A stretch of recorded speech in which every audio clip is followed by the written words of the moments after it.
The puck underneath them. Monsters still looking for that first meaningful possession of overtime. Here's Sillinger. Chips to himself. Gets around the corner on Dauphin. He'll shoot. He scores! An overtime winner for Owen Sillinger. And the Monsters win it 2-1 as this place goes nuts. It's a Cleveland victory. Welcome, everybody, to another edition of Monsters OT. We're so happy to be with you here on Rock Entertainment Sports Network.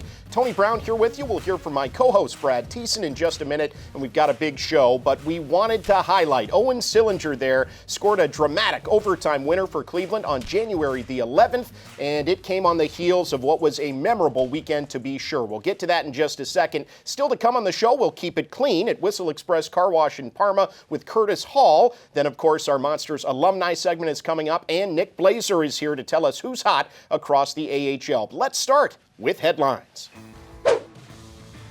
Well, on headlines this week, we're going to begin with Owen Sillinger because it was one of the most memorable weekends, I think, probably of his life. In that weekend that saw the Monsters split with Laval, he started off with his NHL debut the night prior, and he, filling in for his younger brother, Cole Sillinger, generated a really special moment for the entire family as he made his debut, skated for 13 minutes for the Blue Jackets in a game against the Seattle Kraken on the 9th of January there. And Brad, just a huge thing for a NHL family. The Sillingers, of course, Mike played their dad, and 3 boys, 2 of them now have made their NHL debut for the Blue Jackets. Pretty special. Yeah, awesome moment for the Sillingers. Awesome moment for Owen. You know, as a player, you're always working towards that moment when the coach says, hey, you're getting that call up, and so excited for him to get that opportunity. And he did a great job up there. Yeah, especially given his age. I mean, he's 27 years of age. He came to Cleveland on an American League deal a couple of years back, and he has really created this opportunity for himself. Signed an NHL deal in the offseason, makes his debut there. But if you're looking for someone responsible for this, it's Owen Sillinger himself. Yeah, he's put in a ton of work. He's become a real leader for the Monsters in the locker room, on the ice, just the way he handles himself, how he carries himself. And I know the coaches really trust him in all situations. All right, let's keep going on headlines now, Brad, and talk about Luca Del Bel Blues, who's now a bona fide Del Bel Blue Jacket there because he's played in all 6 Blue Jackets games since his recent recall to Columbus. He's about a half point per game this season with 3 points in 6 appearances, but an AHL All-Star this year, and of course the Monsters' leader in scoring. Yeah, Brad, you've seen a lot of young players come through Cleveland on their way to the NHL or just, spend some time here during their development. What makes him kind of special? What makes you excited for what he can do long-term at the next level? His IQ, his hockey IQ. He's such a good reader of the game. He knows where to be on the ice. Maybe his speed isn't as high end as some others, but he makes up for it with his little plays that he makes, his passes, the way he sees things on the ice. So he'll be able to translate that to the NHL for sure. Yeah, his coachability, his attitude too, also huge factors for a very promising young player in Luca Del Bel Blues. Let's keep going on headlines now and check on the injury situation for the Monsters. As Brad, we know the team's been mostly healthy for the majority of the season here, but of course we've talked about Corson Kuhlman's now out long-term. That's a blow on the back end. James Malatesta, we had a little bit more clarity here recently about his injury. Looks like week to week as he's missed now 9 games for the Monsters, but his recovery going to take a little while.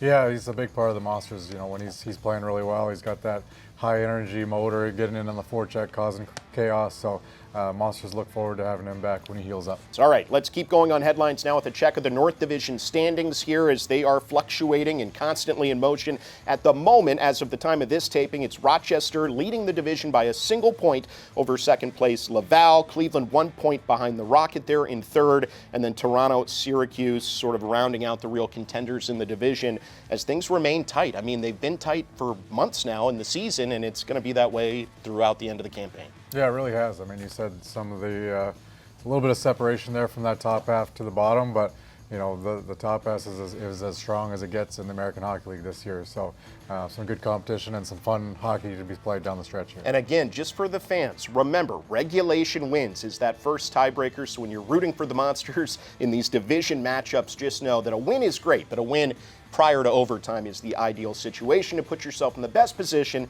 come playoff time. Let's keep it going now with some upcoming telecasts we want you to be aware of here on Rock Entertainment Sports Network. Monsters hosting the Chicago Wolves on the 23rd. We'll have the call for you 7 o'clock on RESN with Jock Callender and myself. And then Lumberjacks weekend's going to be a lot of fun, Tease. It'll be all three of us in the booth, me, you, and Jocko, on Friday, January the 31st against Providence, and Billy Sweezy coming back to Cleveland, a former fan favorite. 7 o'clock game there. Same deal the next night, Saturday, February the 1st. It'll be you and I on the call. But, we have so much fun with our Rock Entertainment Sports Network telecasts. It's a great way for fans who have been following the team to really get a front row seat to the action. Oh yeah, I get a lot of people just around town, my kids' hockey and things like that, saying they tune into the game. So great opportunity for people around town to catch the Monsters. For sure. All right, and speaking of Lumberjacks weekend, that is just going to be great. I know so many longtime hockey fans here in Cleveland are pumped to see these jerseys that the Monsters are going to be wearing. It's sort of an amalgam of different looks that the Lumberjacks had back in the day, so it's something new. Stupid copier. Jocko, you need a hand? Oh, this thing never works. Back in the day, that's when things were good. All right, let's take a look. Oh, you know what? It's out of paper. What's this for, anyways? Jacks are back.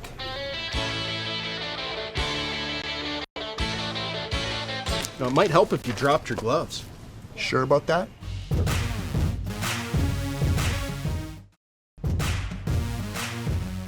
Welcome back, everyone, to Monsters OT here on Rock Entertainment Sports Network with Brad Thiessen. I'm Tony Brown.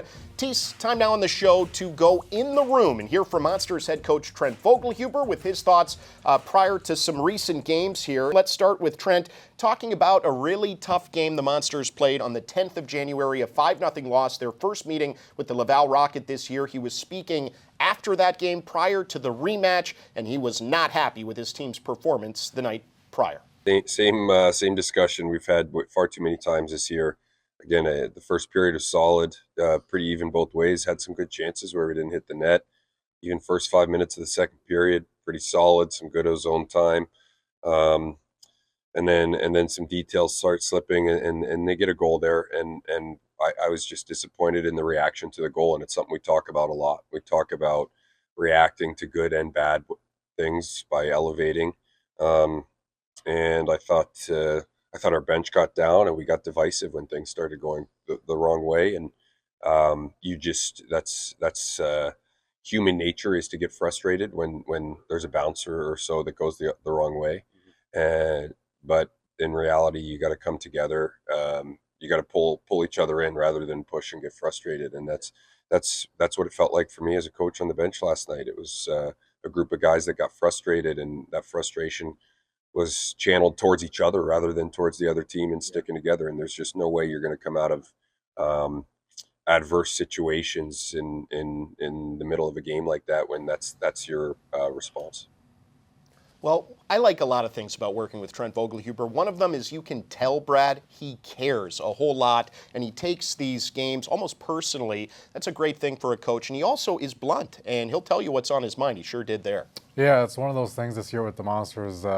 One of the themes is coming off 2 or more days rest. It's been a struggle, and that was one of those games where the Monsters just didn't really come out to play. And as coaches and Trent trying to figure out the riddle of what's going to get them to go in some of those games. So you heard him there talking there, just trying to, at a loss a little bit at times, trying to figure it out, and we're looking forward to seeing in the rest of the season kind of figuring out that riddle. Absolutely. Next up in the room, we talked in our last segment about Daniil Tarasov a little bit, but I asked Trent prior to a recent game here, just his thoughts on Daniil taking advantage of the conditioning loan with Cleveland. Yeah, I thought he had a good bounce back effort on Saturday night. He wanted it really bad, and that's never a question. He puts in the work, and sometimes when results are struggling, you can doubt those things, but you just have to stick with your process and trust that it'll work out. And I think he did that and got the result for us and obviously for himself on Saturday, which I think was a bit of a weight off his shoulders. Sometimes when you're in a rut, you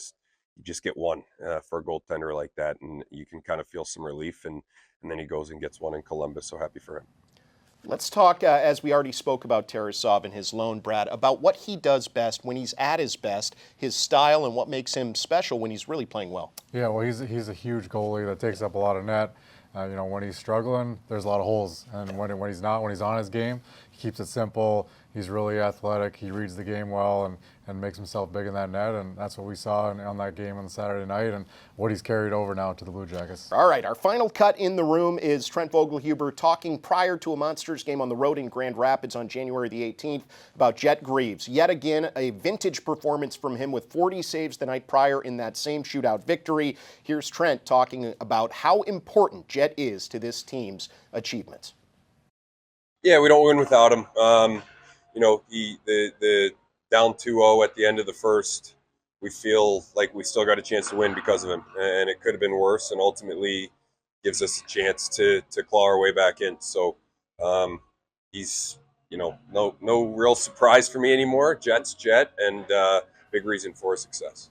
Yeah, you don't want to keep talking about the same things, but Jet makes you keep talking about him because he, like Trent said, was the reason they won that game, really, and that's been the case in a lot of games these last few years. Yeah, it has, and he's been playing really well lately, and in that game particularly, it was 26 shots in the first period that he faced and was able to keep the team in it, and then stopped all 4 in the shootout, which is an area that he's really improved upon over the years. 26 shots allowed in a single period, club record. Also 24 saves in that period for Greaves, yet another franchise record as he is piling them up on the goaltending side, just as Trey Fix-Wolanski is piling up those franchise records on the offensive side. All right, right now, it's time to take a look at a cool conversation we had with Curtis Hall, a Northeast Ohio native. He kept it clean with us at Whistle Express Car Wash in Parma.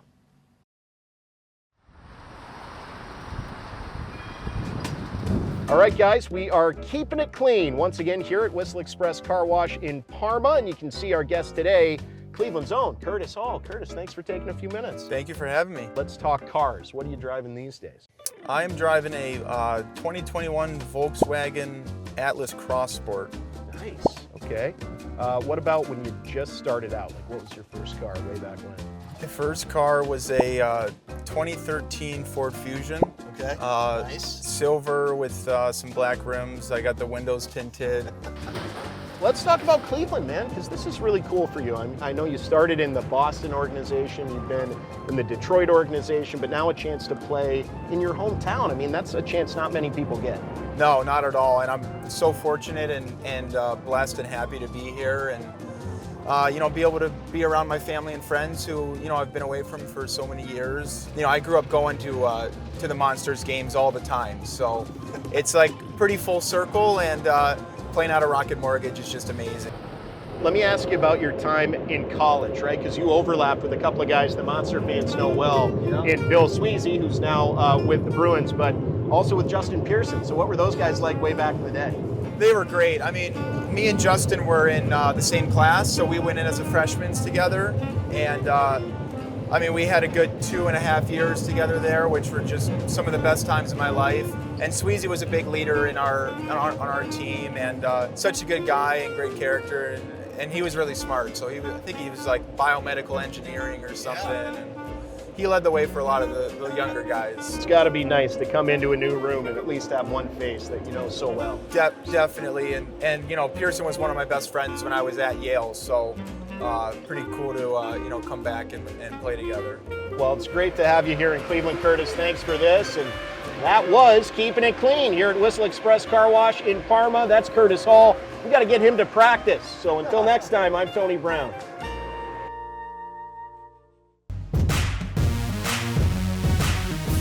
Welcome back, everyone, on Monsters OT here on Rock Entertainment Sports Network. Tony Brown back with you. Now, we've still got our True North Monsters alumni segment coming up, but right now it's time to figure out who is hot across the American Hockey League with the Monsters' own Nick Blazer. Nick? All right, thanks, Tony, and welcome everyone to another edition of Who's Hot Around the American Hockey League. I'm Nick Blazer, diving right into things with the Atlantic Division. Hottest team there, the Hershey Bears. In their last 10, they have a 7-3 record and are currently on a 4-game win streak dating back to January 10th. Currently sitting first place in that Atlantic Division and first in the Eastern Conference with an impressive 25-11-3 record, good for 53 points, in leading the second place Providence Bruins by 7 as they currently sit at 46 in the standings. Their player to watch will be forward Alex Limoges. Since Thanksgiving, 13 points in 14 games played, 6 goals there with 8 assists as well, and a game-winning goal back on January 10th versus Charlotte. He currently sits in third place within Hershey's top point getters at 25 points. Moving on to the North Division, the Utica Comets 6-4 in their last 10 games. And if you remember, they had a very, very slow start to this season, not winning their first game until November 22nd. That was a 4-3 win over the Syracuse Crunch, but have been 12-9-1 since. That is good for a .569 winning percentage, so a huge turnaround for them there offensively. Monsters this season were 3-1 against the Comets and will not be seeing them again. And their player to watch would be forward Xavier Parent. 6 points in the last 4 games played, 4 goals and 2 assists under his belt, including a game winner in their most recent game back on January 20th against Syracuse. He is currently tied for 6th place in point getting on the Comets with his teammate Ryan Schmelzer at 16 points. Moving on to the Central Division now, the Texas Stars. They've been a hot team here throughout the month of December into January with an 8-2 record in their last 10. They lost their most recent game 4-0 to Milwaukee back on the 19th, but currently sitting in 2nd place in that tough Central Division and 5th in the Western Conference at 22-13-1. Their player to watch, Matej Blumel, the forward, 14 points in the last 9 games played, 8 goals and 6 assists with a +4 rating. Bouncing now into the Pacific Division, the Abbotsford Canucks. In the last 10, they are 6-3-1 with a 6-game win streak starting back on January 10th with a 4-1 win over Henderson. They currently sit in 6th place in the division, 8th place in the Western Conference with a 20-15 1-1 record, good for 42 points. Player to watch from that squad, Nils Oman's 6-game point streak for him. 9 points within that stretch dating back to January 10th, including 2 game-winning goals and most recently 2 multi-point nights against San Jose to help them continue that win streak this past weekend. And he is currently the team leader in point getting at 24 points and has played 5 games with their NHL squad, the Vancouver Canucks, this season with 2 assists. That'll do it for another edition of Who's Hot Around the American Hockey League. Back to you, Tony. Great stuff as always from the Monsters social media manager, Nick Blazer. That's Who's Hot across the American Hockey League. Quick break and we'll come back with more Monsters OT. Up next, it's our Monsters alumni segment presented by True North Convenience Stores. This is Monsters OT with more to come on Rock Entertainment Sports Network.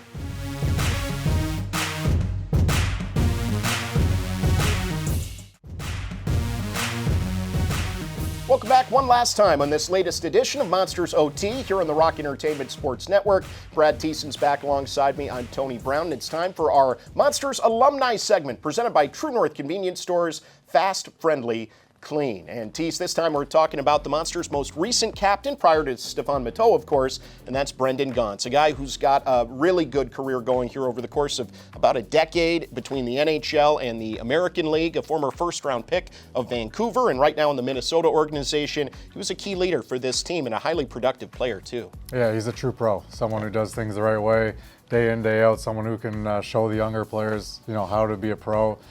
Could fill in at the NHL level still as well. So he was a great captain, a great leader for the Monsters, and unfortunately he wasn't able to play some more games in the playoffs last year. Yeah, that's true. He did get into 6, and he came in and factored in a big way at the end of the Eastern Conference Finals against Hershey. But 80-plus points and 100-plus games as a Monster from 2021 to 2024. We mentioned his NHL success. He also won a championship in Sweden once upon a time, so a versatile player who's doing great things with the Minnesota Wild and the Iowa Wild this year. We take a moment to recognize the great Brendan Gaunce. Well, that'll do it for our Monsters alumni segment presented by True North Convenience Stores, and that will do it for another edition of Monsters OT. Lots of thank yous to hand out. First and foremost to my co-host Brad Thiessen, of course Nick Blazer doing a great job as usual, telling you who's hot across the league. Thanks to Leo Simone, Jeremy Hawks, and the rest of our outstanding crew, and thanks of course to True North as well. This has been Monsters OT. I'm Tony Brown. We'll catch you next time on Rock Entertainment Sports Network.